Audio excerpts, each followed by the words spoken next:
For the uninitiated, Inside is a Netflix comedy special by Burnham, which I did not watch upon its initial release because I thought it was an expose about some guy named Bo, and I didn't care for it. I didn't know who he was. But I saw the trailer this morning and I decided to watch. In summary, it gave me an existential crisis.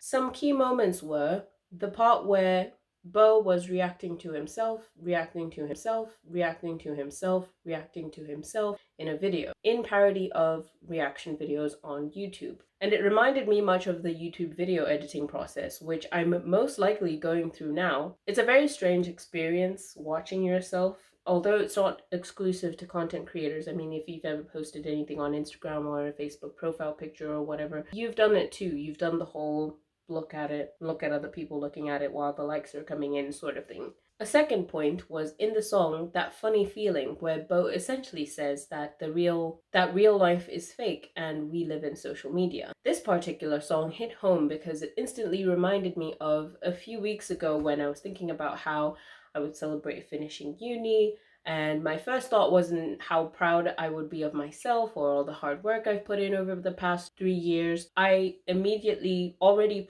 started comparing myself to my peers where, oh, maybe I shouldn't over celebrate because there's undoubtedly someone who's done better than me. And I realized how messed up I was that I was including this abstract social media thing in my thought process. And I went, that would be a great topic for a YouTube video. The constant back and forth between social media and real life, to the point where the line is so blurred that even my third eye sees through an Instagram frame or an Instagram lens. It's just so messed up. I know I'm probably not the only person who does this, because if I were, then those songs in the Bo Burnham special wouldn't exist. You wouldn't be watching this video. But if I am, then please feel free to donate to my Ko-fi because I probably need to seek therapy. I do highly recommend watching the special if you haven't. The writing, the music, the visual image, everything of it, very cool. And I was very impressed that it's all filmed mostly in the same room. And I didn't realize how much you could pull off with a bunch of galaxy light projectors and a couple cameras. Another thing that really stuck with me is the part where Bo says, "The outside world,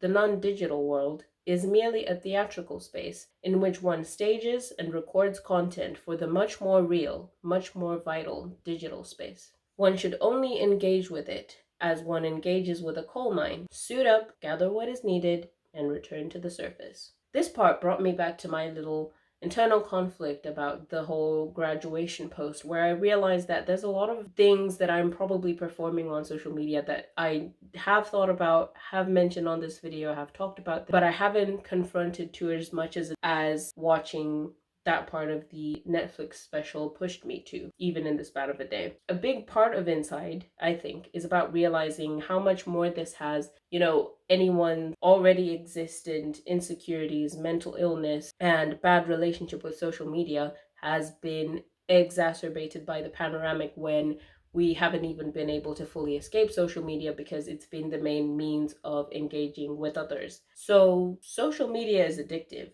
What do we do about that? Well, there are a lot of YouTube videos that talk about how quitting social media changed my life, why you should quit social media. And I want to talk about whether or not this content is actually as helpful as it claims to be.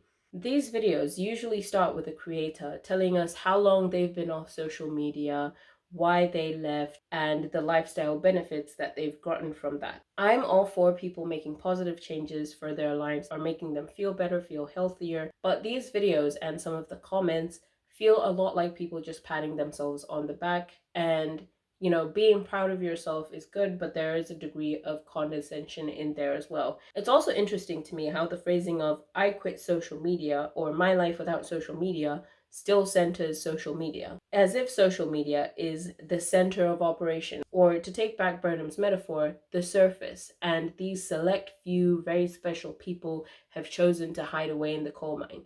But if social media is out of your life, shouldn't you just be in the surface and treating the surface as it is? I don't know why I've taken so closely to this metaphor, but should you not enjoy the surface or the real world as it is for what it is? Well, in my opinion, no, because then the "I quit social media" videos would not exist. A major benefit that a lot of these videos claim that they've gotten from leaving social media is the ability to create, the ability to reduce burnout and feel freedom in expressing other different ideas of content without the influence of constantly being surrounded by other content, which I can agree with to an extent, because this video exists because I turned off my phone, left it to charge, and decided to watch the Burnham special. However, if you are still going out into the world and creating some form of content, which I feel like I should clarify that a lot of the people who make these videos are obviously YouTubers who are in the business of making content and making money from content, most likely just on the number of subscribers and the view counts. How can you ensure that you're not still pandering to the negative patterns of constant consumption online? After all, some of these videos get thousands, if not millions, of views. In one of the videos I saw, one of the creators said to create more and consume less. But if everyone followed this mantra, then who would watch your content? Who are you making it for that you are expecting is still tied to social media? Which brings in another question that I have every time I've seen these videos, which is, why doesn't YouTube count as social media again?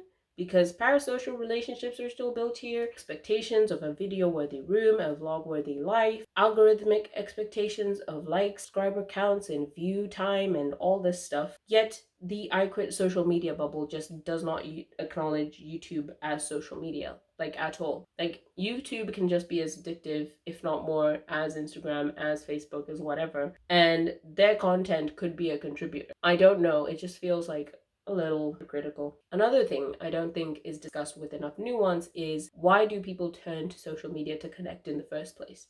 As much as these videos try to make it seem like going out, meeting people, and doing things we actually would enjoy is super easy, for some people it's not. To make friends and have lived experiences, you have to be a regular at a place enough to connect with people. Most content creators of this genre are uni goers, high school goers, college, whatever, so they have access to these social spaces. But in the context of these videos, where a lot of them are American, US specifically, 41% of the US college age people are in college. So there's another percentage that aren't. And those people are most likely working. And if they're working at home, that even far lessens their chance of meeting other people and being able to make friends. There can be so many reasons why a person turns to vicarious living through social media that cannot be addressed in a very whimsical video about why just doing this one thing and deleting these apps this one time will magically reshape a person's life. It's also an intense privilege to have everyone you care about so close to you that you delete all your apps and just switch off your phone to the point and going off to gallivant and you would still be fine. Like, some of us have friends who are continents away and I can't necessarily just fly over and see them. And I like to see their curated versions of their lives and, leave a nice little comment, leave a like, and it feels like we're catching up, even if it's not necessarily direct messages or on phone calls, something like that. And these are all just examples, by the way. I'm sure there are countless reasons why people don't end up experience life as much as they want to. And of course, social media, for those reasons, will remain appealing. Instead of pressuring people to leave, it's important to help them establish healthy relationships with it instead, so that they don't feel trapped inside. So, what's next?